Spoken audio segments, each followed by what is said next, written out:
chers consommateurs des télécommunications de Côte d'Ivoire. Mon nom, comme vous le savez, c'est Adou Assemian. Je suis le président du conseil d'administration de l'ACOTELSI.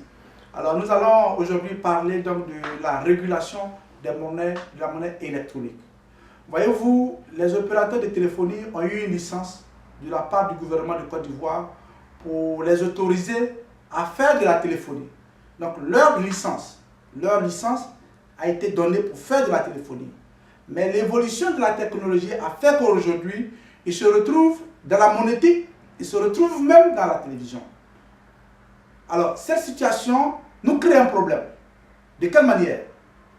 Vous allez voir qu'aujourd'hui, selon les statistiques, les transactions en fait sur les Orange Money, Move Money et MTN Money représentent à peu près en Côte d'Ivoire seulement près de 15 milliards de transactions par jour. Comprenez? Je dis bien 15 milliards de transactions par jour. Et pourtant, les consommateurs seront d'accord avec moi de savoir que pour cette activité, lorsque vous avez un problème d'erreur, par exemple, vous voulez envoyer de l'argent à quelqu'un au bout de la Côte d'Ivoire et que vous vous trompez, vous n'avez pas d'interlocuteur. Voyez-vous, ce qui nous frustre, voilà l'activité dont la probabilité pour faire une erreur est si grande que le régulateur devrait obliger les opérateurs là à réagir promptement lorsqu'il y a un problème. C'est facile d'envoyer un numéro à 107 58 49 65 par exemple et se tromper d'un chiffre à l'autre. Donc si vous voulez envoyer 100 000 et que vous vous trompez seulement d'un chiffre, votre argent est parti ailleurs. Et pour réagir, pour corriger la faute, on va vous mettre dans une procédure administrative qui peut vous faire un mois. Mais pendant ces un mois-là, la personne qui est au bout du fil a déjà dépassé votre argent. Mais puis vous ne le connaissez même pas. Et eux, ils vont vous dire non, nous n'avons aucune information sur cette personne-là, c'est à vous de vous débrouiller. Et maintenant, on vous envoie à la police. Mais attends, la personne n'a pas volé. Ils doivent avoir un mécanisme technique qui puisse corriger l'erreur. Parce que la probabilité d'erreur est si grande que c'est inconcevable qu'on laisse le consommateur comme ça, sans protection. Quand on a parlé l'année dernière de cette question-là, la RTCI, dans le régulateur, a précipitamment nous envoyé à un séminaire pour nous faire comprendre que bon, voilà les données qui régulent le secteur de la monétique. Ils disent non, nous avons eu une entente avec la BCEAO pour qu'on puisse faire de la co-régulation. Mais nous disons, nous dénonçons cette façon de faire. La co-régulation de la monnaie électronique n'est pas efficace. Combien de personnes, même ceux qui sont à Abidjan, qui connaissent la BCEAO? Personne. Je demande à ceux qui travaillent au plateau, combien sont passés devant le bureau de la BCEAO? La BCEAO, leur bureau là, c'est barricadé, personne ne rentre là-bas. Et c'est à eux que vous demandez de réguler un secteur comme la monnaie électronique, où c'est des parents analphabètes qui sont au fond du village et qui utilisent ce service-là. Nous disons non.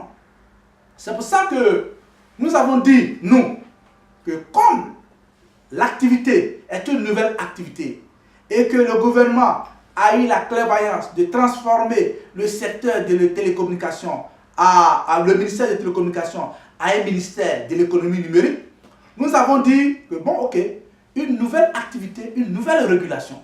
La loi des télécoms n'a pas été faite pour réguler la monnaie électronique.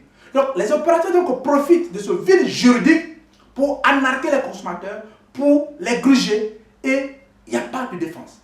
C'est pour ça que nous avons donc instruit notre conseil de voir de très près cette activité-là. Nous avons déjà envoyé une lettre à la BCEAO parce que nous voulons qu'on s'asseye pour effectivement trouver un mécanisme pour protéger les consommateurs. Parce que vous envoyez de l'argent n'arrive pas, ou c'est allé ailleurs, et il n'y a personne qui s'en occupe. Les opérateurs disent qu'ils ne sont pas responsables, la BCEAO, on ne peut pas rentrer dans leur bureau, et donc la personne a pris votre argent et vous ne savez pas à qui vous adresser. Voilà un peu ce que nous dénonçons présentement. Et nous avons donc écrit au ministère des Télécommunications, nous avons écrit au ministère de l'Économie et des Finances, on a écrit à la BCEAO, on a écrit donc à la RTCI, afin qu'on se retrouve, nous, associations de consommateurs et ces institutions-là, on se retrouve pour mettre des mécanismes techniques, parce que c'est faisable. C'est parce qu'ils sont paresseux. Ils savent trouver les logiciels pour transférer l'argent, mais ils ne savent pas trouver des logiciels pour corriger. C'est une drôle de manière de fonctionner. Comment ils ont fait pour qu'on puisse être à Abidjan et puis envoyer l'argent à Vavoua? Pourtant, quand l'argent est parti, ils n'ont pas d'ingénieur pour faire récupérer l'argent. C'est faux. J'ai dit c'est faux. C'est parce qu'ils ont une complicité. Nous allons dénoncer ça. Si eux ils ne savent pas le faire, l'association de consommateurs que nous sommes, nous savons le faire. Parce que nous avons des ingénieurs qui nous ont démontré effectivement qu'ils savent le faire. Donc on va s'asseoir et on va trouver des mécanismes, des logiciels pour protéger les consommateurs. De manière à ce que lorsque vous envoyez de l'argent, si vous êtes trompé, automatiquement on rentre là-bas et puis on récupère l'argent et on le remet sur votre compte et vous faites votre argent, vous avez votre argent vers le vrai destination. Parce que, encore une fois je le dis, la probabilité pour qu'il y ait une erreur d'un chiffre à un autre est très élevée. C'est très élevé. Je peux me tromper facilement entre un 5 et un 6 et mon argent, mes 100 000 francs sont perdus. Je crois que ce n'est pas normal. Donc nous devons travailler ensemble pour pouvoir corriger cet état de fait. Alors j'invite encore une fois les consommateurs, si vous avez un problème de ce genre, Orange Money, MTN Money, Move Money, vous avez perdu votre argent, et puis Orange dit que ce n'est pas eux qui sont responsables, ils ne veulent pas rembourser votre argent, encore une fois, ayez le réflexe www.acotelsi.org et puis nous on va s'en charger. Merci.